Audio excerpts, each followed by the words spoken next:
Hi guys, welcome back to my channel. So for this tutorial you'll be needing a princess dart pattern, and I already have this tutorial on my channel, so I'll put the link on the description box below. So you'll be cutting this pattern on fold. Now I've spread out the pattern. At the neckline I've measured down 2.5 inches down, and at the middle part of the shoulder I've measured 3 inches down, and at the shoulder line I've measured down 2.5 also, and I will curve it out as so.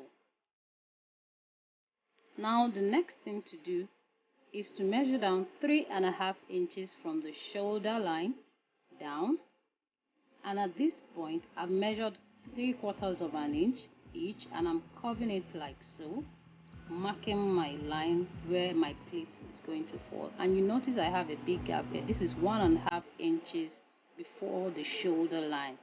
This is to give space to where you fix your sleeves later. Now I've spread my pattern, and in between I have 1.5 inches in between every spread I've made, and above it I have a V curve marked above each spread I make. This is to enable me not to lose some measurements while pleating my fabric. So you go ahead and do the same.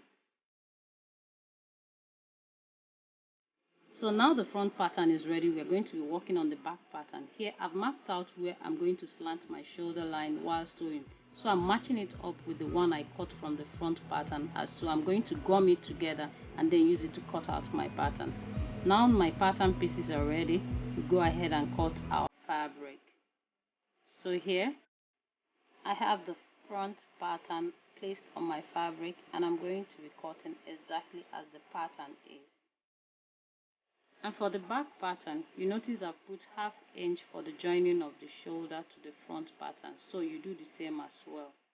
Now we'll be going ahead to start pleating our fabric, and we are pleating from the tail of the V lines we marked here as so.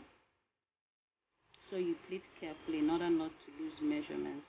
You pleat according to the pattern you are using, so you pleat from the tail of each of the V lines you marked for your pleating, and you do same for the rest. Now that I'm done here, you notice I still have my 1.5 inch before the shoulder line, and I still have some 1/2 inch at the neckline for joining my interface. So you confirm your patterns before you do the rest of the work. So now we're almost done. The final thing to do is to join the shoulder lines together, and then add some darts if you wish to the back of the bodice, and then sew the sides together.